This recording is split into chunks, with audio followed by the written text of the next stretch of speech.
Hi, welcome to our channel where we share the most intriguing stories. It was supposed to be a quiet Saturday on my land, coffee in hand, dreams in motion. Instead, I found a bold metal sign claiming my property for a rogue HOA. And that was just the beginning. Lies, corruption, and a battle for truth. They picked the wrong landowner to mess with.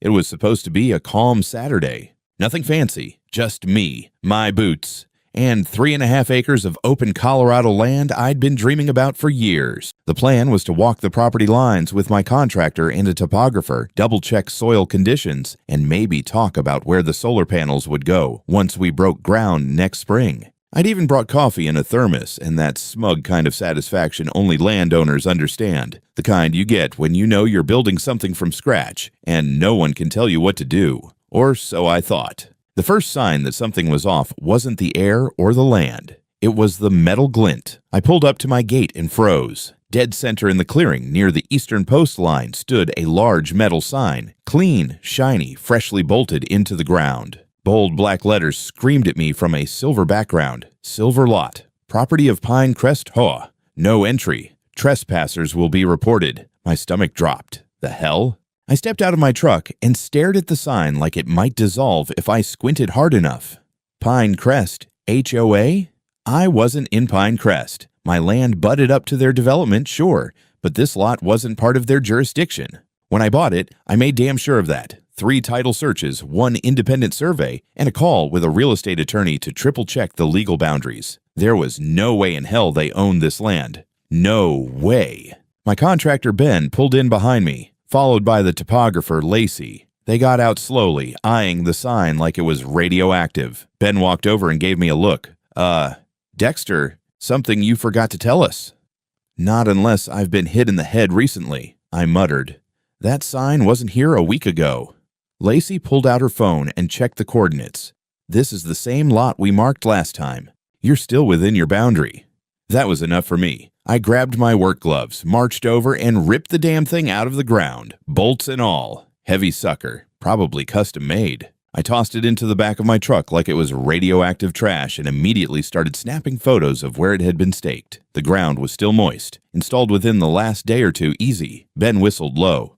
They really thought they could just plant a flag and claim the land. "Apparently," I said, already dialing the county land registrar. While I waited on hold, Lacey took out her tablet and started scanning the property lines again. Still all green on the county overlay. Parcel 197 registered to Dexter Cole. No zoning conflicts. The call finally connected, and I got a hold of a clerk at the Jefferson County Registrar's office. I gave her my parcel ID and asked if there had been any recent filings, zoning changes, or claims submitted against it. "No, sir," she said after a moment. "Your parcel is up to date. Taxes paid through next March. No pending reviews or encroachments. It's privately owned, free and clear." I thanked her, hung up, and looked back at Ben. "They haven't even tried to file anything. This is just naked bluff." He raised an eyebrow. "You think this was Karen?" I didn't even have to answer. Everyone knew who ran Pinecrest Valley HOA like it was her own empire. Karen Fraser, mid-50s, styled like a governor's wife, tone of voice like a car alarm, and control issues so big they needed their own area code. She'd once tried to ban residents from painting their garage doors beige because she said it diminished neighborhood harmony. I didn't even live in her neighborhood, but clearly she had plans. Ben shook his head. "If she's claiming this lot, she might think she can annex it." "She can't," I said, unlocking the glove box and pulling out a manila folder, deed, survey maps, and the original property line certifications. "If she tries anything, I'm ready." Lacey took another GPS ping and frowned, but she might not care. That sign looked expensive, which meant someone was confident enough to go public with a lie, and that was the part that pissed me off most. Not just the arrogance, but the assumption that I wouldn't check, that I'd see a sign and just fold. I took a deep breath and snapped a few more photos of the disturbed soil, the bolt holes, the footprint marks. Then I opened my notes app and started a fresh file. HOA bullshit, incident RC01. I had a feeling this was only the beginning. I didn't even get to finish my coffee. We had just started measuring out a potential driveway route when I saw the red and blue flashers cutting through the tree line. A tan Ford Explorer rolled to a stop right at the edge of my lot, half on the dirt, half in the grass. 2 uniformed officers stepped out. One of them was a younger guy, probably late 20s, still adjusting his duty belt like it was new to him. The other was stockier, older, and immediately familiar, Lieutenant Harry Martin. I'd seen him once before, at a community panel years ago when I lived inside Denver city limits. He'd had the same overly casual attitude, like he was always talking down to you without realizing it. One morning, he called out, strolling toward me like he was arriving for brunch. "You Dexter Cole?" "Yeah," I said, wiping my hands on my jeans. "What's this about?" He glanced at the younger officer and then back at me. "We got a call about a possible trespasser on HOA managed land. We're here to sort it out before it escalates." I blinked. "You're kidding." "Nope," he said, pulling out a worn notebook. "Caller claimed a man was dismantling posted signage and refusing to leave the area." "You mean my signage, my land, and me?" Martin didn't flinch. "Sir, I'm not here to debate property lines. We're just responding to a report." "Well, I am here to debate property lines," I snapped, "because this is my land. I have the deed." The sign I pulled down was installed without my consent sometime in the last 48 hours. "You have proof of ownership on hand." I opened the truck door, pulled out the manila folder, and handed over a crisp copy of the deed and parcel map. While Martin flipped through it, the younger officer stood by quietly, eyes scanning the tree line like this might suddenly turn into a manhunt. Martin grunted. "Where'd you get this map?" "County registrar," I said. "Filed last year when I bought the property. Confirmed again by phone this morning. No changes. No disputes." He kept flipping, then let out a tired sigh. "Look, I'm not a surveyor. I'm just here to keep the peace. The HOA president, Karen Fraser, said this land falls under their zoning overlay." I raised an eyebrow. Did she happen to mention that the zoning overlay is completely fabricated? Martin didn't answer. Instead, he pulled out his phone and turned away, muttering something about checking with the complainant. While he called, I turned to Ben and Lacey, who had wisely retreated behind my truck. They were watching the whole exchange like it was a bad Netflix pilot. Martin walked a few paces away, hand over his mouth as he spoke, but I caught enough. "Yeah, I'm with him now." "No, he has documents. They look legit." "Right, but if he's technically within HOA borders, you think it's worth escalating." "No, I didn't tell him that yet." "Okay, got it." He hung up and came back over, folding his arms. His tone changed, less friendly, more official. "Mr. Cole, I'm going to ask you to leave the property for now. It'll give us time to sort this out without further confrontation. It's probably just a misunderstanding, but it'd be better if you cooperated. Leave my own land." "It's not a demand, sir. Just a request to avoid making things worse." "I'm not leaving," I said, stepping closer. "You just admitted my documents look legit. I spoke with the county. The HOA never had any claim here. This is a blatant attempt to assert false jurisdiction, and now you're enabling it." The younger officer shifted his stance, hand hovering near his taser like this was going to end with me lunging at them. Martin's jaw tightened. "I'm not enabling anything," he said. "We're just preventing conflict. But if you insist on staying, I'll need you to provide photo ID and remain on site while we file an incident report." "Fine." I gave him my license and stood off to the side, arms crossed, while he scribbled down notes and took photos of me, my truck, and the now removed sign. The younger officer paced around the lot, making a big show of documenting potential points of entry. I couldn't believe this was happening. Karen had called the cops on me, and they'd actually come out here acting like she had the high ground. When Martin finally handed back my license, he added, "I recommend you don't tamper with any future signage until we get clarity from zoning. We'll be in touch." "Sure," I said. "And I recommend you don't take orders from a private citizen who forges maps in her kitchen." He didn't reply, just got in his cruiser and drove off, the younger cop trailing behind him. As they disappeared down the gravel road, I stood there in silence, heat building behind my eyes. Not from fear, from rage, from the nerve of it all. Karen had planted a fake sign on my land, lied to the cops, and they came out here and treated me like a squatter. I opened my phone, tapped the voice recorder app, and listened back. Sure enough, the whole conversation was there. And so was Harry Martin's phone call with Karen. Every word. I sent the file to myself and to Emmy Manning, my lawyer. I added a note. This is going to get worse before it gets better, and I intended to be ready for it.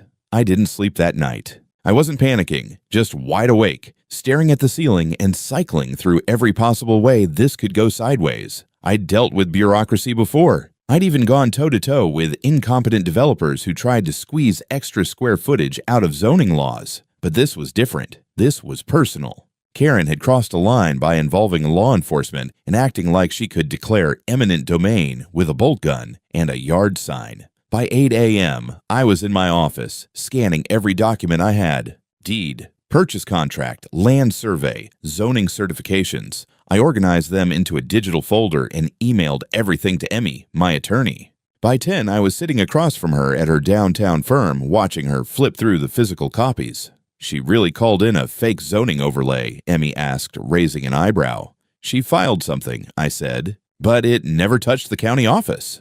She tapped her pen against the manila folder. This is tight. They don't have a legal leg to stand on, but that doesn't mean they won't try to stomp around like they do. It's not just about the land. Karen's trying to set precedent. If they can grab your lot, they'll try it again.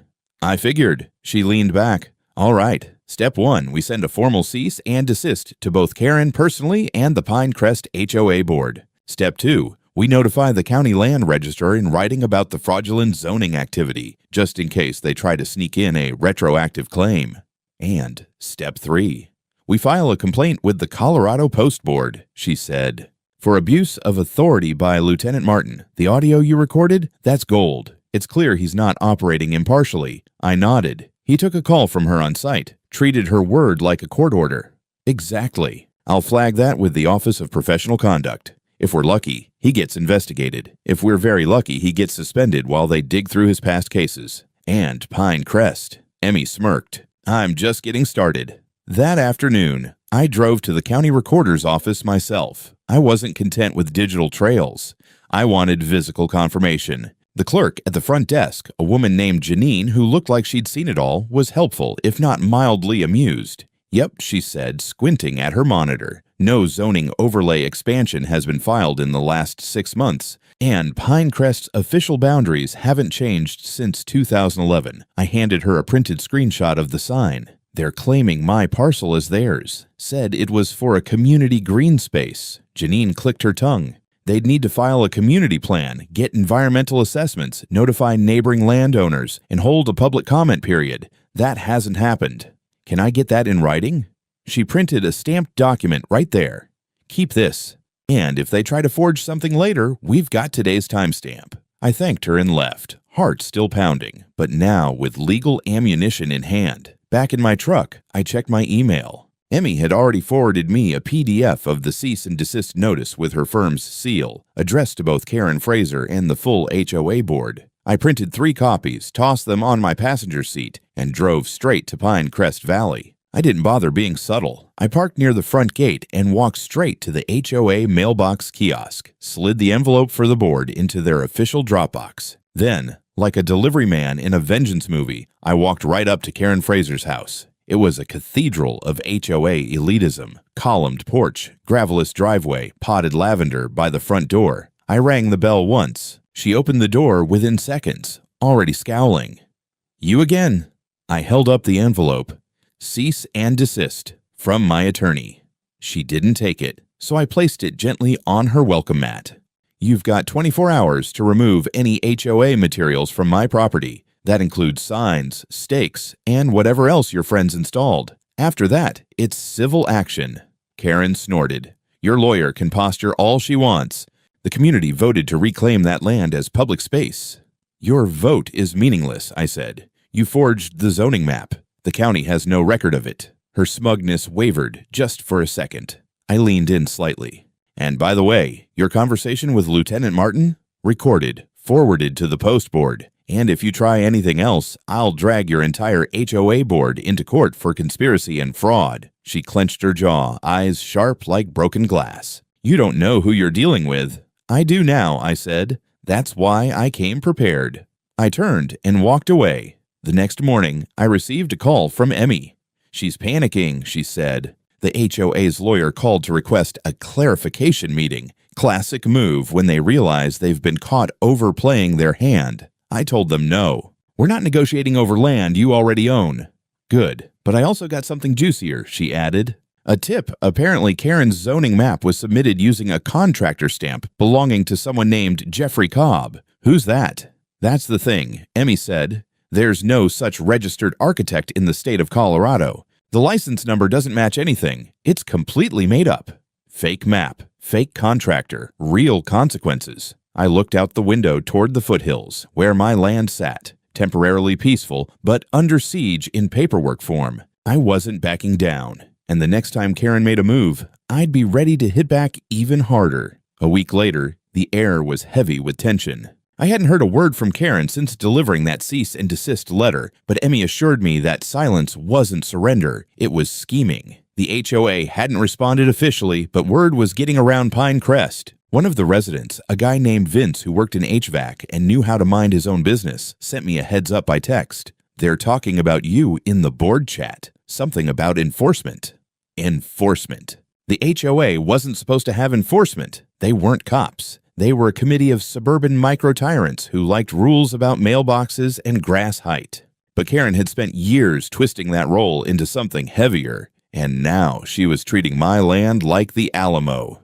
So I came prepared. That Saturday, I returned to the property, not alone this time. I brought a drone operator I'd hired from a private security firm. His name was Leon, a former Army scout with a calm stare and a Pelican case full of hardware. The plan was simple. Capture full aerial footage of the land, record proof of boundary markers, show 0 HOA structures remaining, and document any new incursions. We launched the drone at 10:13 a.m. sharp. It buzzed up like a hummingbird on steroids and climbed above the clearing, capturing a gorgeous sweep of the lot. The footage was stunning, clean, unbothered, untouched since my last visit. Until the SUV showed up. Leon spotted it first. Heads up! A dark gray Lincoln Navigator was crawling up the gravel access path, kicking dust behind its tires. It stopped just before the clearing, and out stepped 3 people. Karen was first. Sunglasses, white blazer, clipboard. Behind her came 2 men in black cargo pants and dark blue jackets with PCV Patrol Division patches on the shoulders. They weren't law enforcement. They weren't even security. But they wore earpieces, radios, and mirrored sunglasses like they were auditioning for a private militia. Leon muttered, "That's not normal HOA gear." No shit. I stepped forward, careful to keep both hands visible. The drone hovered above them, red light blinking. Karen shouted across the lot, "Mr. Cole, you are in violation of an active community enforcement ordinance. You need to stop all filming immediately." I kept my voice even. "Karen, you have no authority here. This is private land, and your ordinance doesn't exist." One of her men started walking toward us. The closer he got, the more obvious it became. This guy wasn't trained for de-escalation. He had shoulders like a refrigerator and the subtlety of a freight train. He stopped 10 feet away and pointed at Leon's equipment.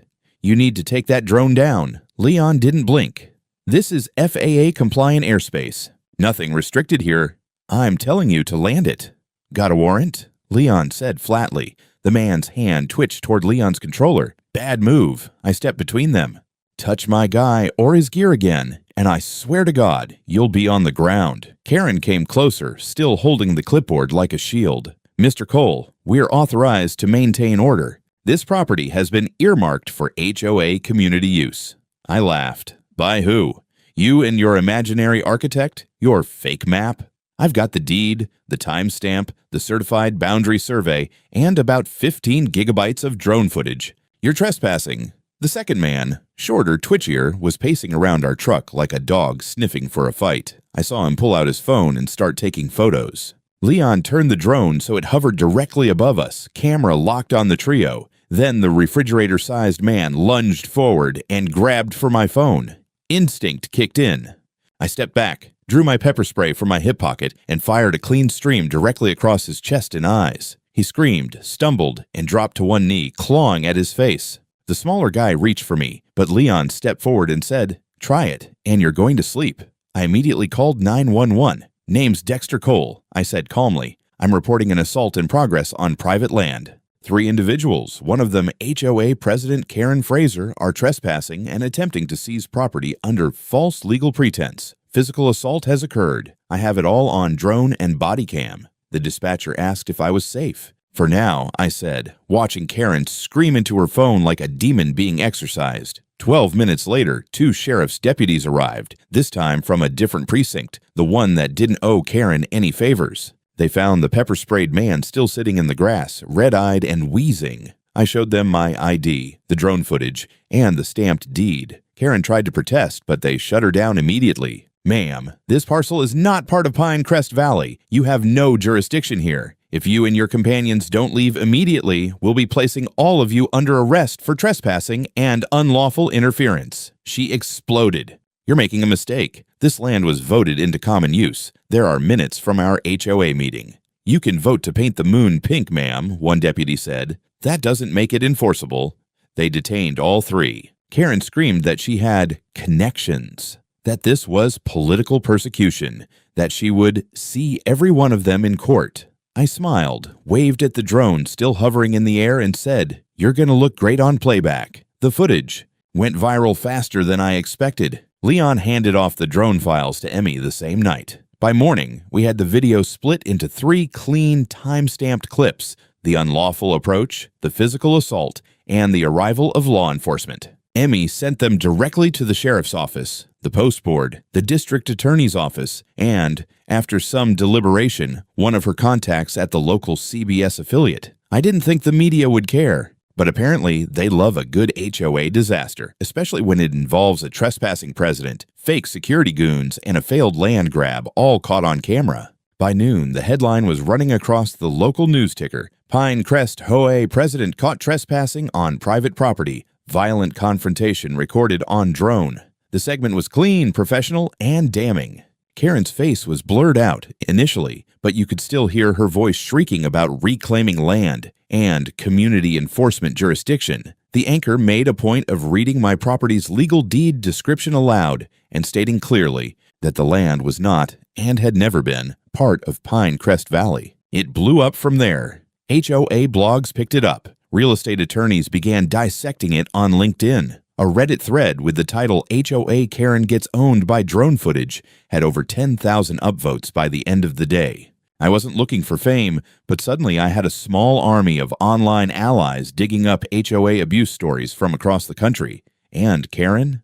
She vanished. Not literally, but she didn't show her face in public for several days. Rumor had it she'd been suspended by the Pinecrest HOA board pending a legal review. The 2 men who'd accompanied her, both unlicensed security volunteers, were formally charged with trespassing and assault. The sheriff's office made it very clear they weren't playing around this time. Meanwhile, Emmy filed a civil injunction against Karen, barring her from setting foot within 100 feet of my property. We also filed a motion to freeze any legal attempts by the HOA to claim my parcel administratively. Then came the real twist. On Wednesday morning, I received an email from the Colorado Department of Regulatory Agencies. A senior investigator named Nadine Colton wanted to speak with me. She said my case had triggered a broader review of fraudulent zoning activities, and that the forged map Karen had submitted was not the only one under scrutiny. That afternoon, Nadine and her colleague arrived at my office. They brought a file. "We've been looking into multiple HOAs across the state that have quietly tried to expand jurisdiction by manipulating public maps," she said.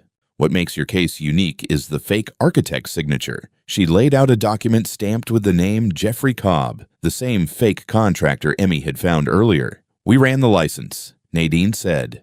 "It belongs to a man who died 8 years ago in Wyoming. Someone's been reusing his credentials to rubber stamp HOA zoning revisions. Your parcel isn't the first to get targeted." That hit hard. "You think this is a network?" "We think Karen may be the tip of it," Nadine said. "We're also opening a file on Lieutenant Martin. There's some troubling overlap between his calls and several HOA disputes in the region." I sat back, absorbing the weight of it all. What I'd assumed was a personal vendetta might actually be part of something bigger, an informal system of HOA presidents, rogue planners, and shady enforcers trying to reshape land access in quiet, backroom ways. "You're saying this is organized fraud?" "Exactly," she said, "and you've just blown a hole in it." By Friday, the Pinecrest HOA board had called an emergency meeting. It wasn't open to the public, but one of my neighbors sent me a photo of the notice tacked to their community bulletin: discussion of president's removal and legal response. That same day, Emmy got a call from the HOA's attorney. They wanted to settle.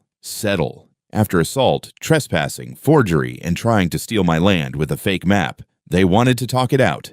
Emmy refused on my behalf, politely, professionally, and with a calm tone that always preceded something devastating. "We don't negotiate with fraud," she told them. "You're getting sued, and your president is going to jail." That night, I received a text from Karen. It read, "You don't know what you've started." I smiled, tossed the phone on my desk, and whispered to no one in particular, "Yeah, that's the point." 2 days later, the subpoenas landed like thunder. I got a heads up from Nadine. The Colorado Bureau of Investigation had picked up the zoning fraud case and issued formal search warrants for the Pine Crest HOA's records.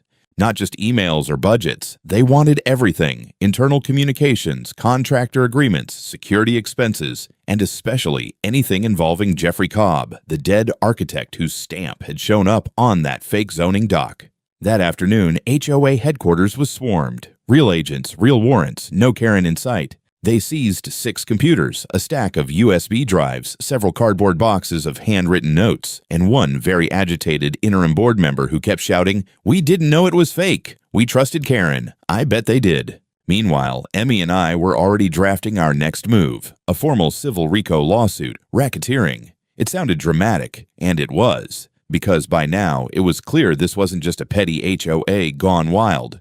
This was systemic abuse of power, organized deception, and fraudulent documentation, all in service of seizing land. We had more than enough. But Karen, she wasn't done. That night, my office was broken into. Nothing was stolen, not a single thing. But 2 things were off. My desk drawers were opened and ransacked, and the external hard drive with the original drone footage was gone from my locked file cabinet. Only the backup on Leon's system and our cloud storage kept us safe. I called it in. Emmy pulled our internal security footage, and there she was, blurry but unmistakable. Karen Fraser, in a scarf and sunglasses, breaking into the building at 2:18 a.m. with someone holding the door for her. Not a burglar, an insider. I sent the footage to Nadine and the sheriff's office. The response came quick: a warrant for Karen's arrest on burglary charges and a quiet interview request for the man who had let her in, Lieutenant Martin. I knew that name would come back. Apparently, the local precinct had already started turning on him. An internal affairs file had been opened weeks earlier, and our video was the final nail. That same day, Martin tried to resign. The department rejected it. They suspended him, cuffed him, and brought him in for questioning. The DA announced an investigation into official misconduct and conspiracy to commit land fraud. I heard they flipped one of the HOA's other board members within 24 hours, one of Karen's inner circle. He spilled, and the story exploded again. This time, it hit national outlets. Colorado HOA scandal, zoning fraud, bribery, and assault in shocking land grab case. CNN called. NBC wanted an interview. Emmy told them we were considering options, which I knew meant we were about to bury Karen so deep legally she'd need a mining permit to see daylight again. Then, on a Saturday morning, I drove to my property to check the boundaries again and found survey markers pulled out of the ground. Somebody had tried to erase the new stakes, but they were sloppy. Buried near the fence line, I found a fresh duffel bag. Inside, zip ties, 2 cans of spray paint, a clipboard with an HOA seal, and, no joke, a printed eviction notice with my name on it and a fake court stamp dated next week. They were still trying. Even now, even with the feds breathing down their neck, Karen, or someone close to her, had tried to stage a fake eviction again, probably to create confusion, stall the lawsuit, or provoke another confrontation. Maybe all 3. I took pictures, called the sheriff again, and handed over the whole bag. They didn't even hesitate this time. That afternoon, a full warrant for Karen's arrest on attempted fraud, intimidation, and tampering with evidence was issued. She was no longer a wild HOA president. She was now a wanted criminal under state investigation. But she hadn't been arrested yet, because Karen had vanished. By Monday morning, Karen was officially on the run. The arrest warrant was circulated to all local law enforcement and flagged in national databases. Her mugshot, one from a parking ticket incident 5 years ago, was plastered across news sites with a big red "wanted" under it. Frankly, she looked exactly like the kind of woman who'd order a latte with 5 adjectives and then scream about HOA compliance while it cooled. But no one had seen her since Friday night. The sheriff's department got a hit from a toll camera near Pueblo. She'd driven south in a rental car under her middle name, Judith Fraser, and used a prepaid gas card. Textbook runaway playbook. What she didn't know? The feds had already tapped her HOA email server and found a message she'd sent to one of her old real estate friends in Texas. If anyone asks, I'm in Mexico. Play dumb. Smooth. Meanwhile, the noose was tightening. Lieutenant Martin cracked after 2 nights in holding. Turns out Karen had been paying him through consulting fees routed via a shell landscaping company registered to her cousin in Nevada. She'd used him at least 4 times over the past year to intimidate homeowners with fake violations, one of which resulted in a disabled veteran nearly losing his house over a fake lien.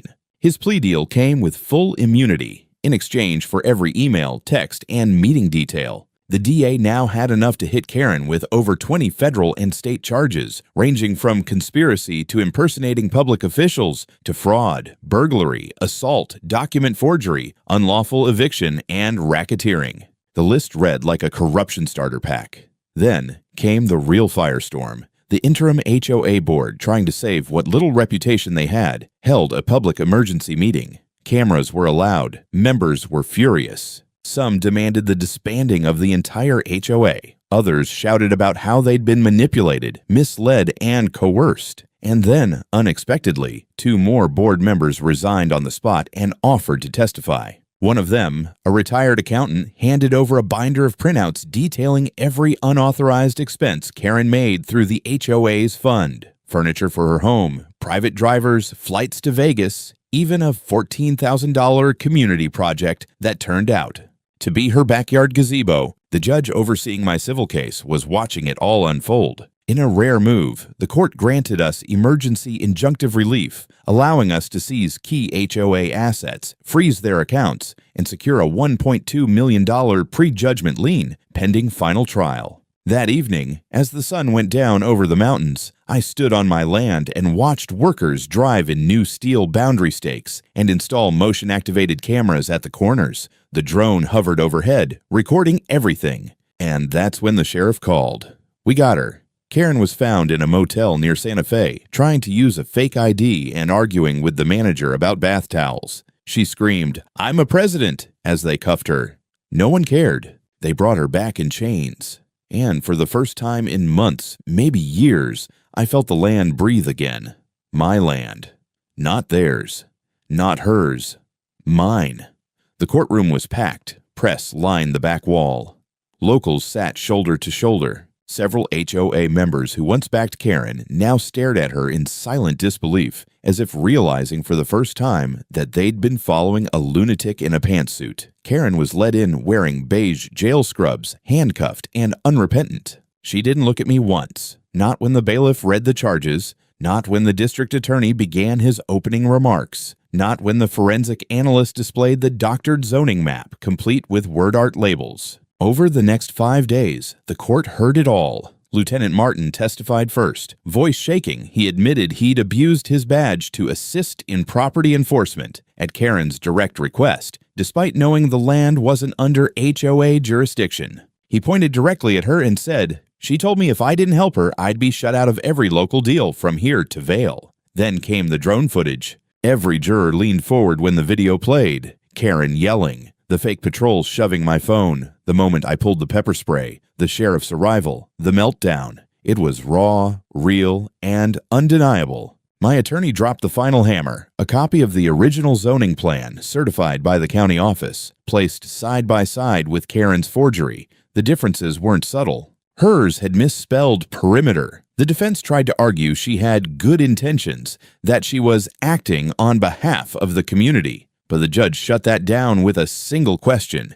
Is forging documents, bribing police, and physically assaulting a landowner the new definition of community service? The jury deliberated for less than 2 hours. Karen was found guilty on 17 counts, including forgery, conspiracy, false impersonation, assault, and criminal trespass. She was sentenced to 14 years in state prison with no possibility of parole for the first 8. Lieutenant Martin lost his badge, his pension, and his reputation. He took a deal to avoid prison, but his name was now public record under official misconduct. HOA Pinecrest Valley was sued by 4 other homeowners, all of whom discovered similar abuses: illegal liens, coerced fees, and backdated fines. The board dissolved itself within a month. As for me, I won both civil suits.